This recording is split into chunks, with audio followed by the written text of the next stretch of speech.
Hello, for this tutorial, I'll be showing you how to schedule a campaign for an affiliate product. So from your dashboard, you navigate a campaign, then you click on search products. Then you'll be redirected to your products page. You will then click on this icon here, new campaign, and then fill out the necessary information.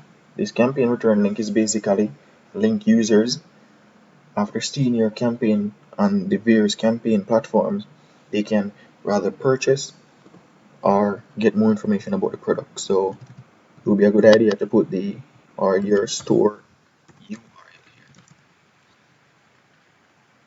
And then you go ahead and click save. When you're directed to your scheduling campaign, you then click on schedule campaign here. With this pop-up, you'll go ahead and select the time and date you'd like your campaign to be posted, and then also the platform. For this demonstration, we'll be using Twitter. And then you click schedule campaign.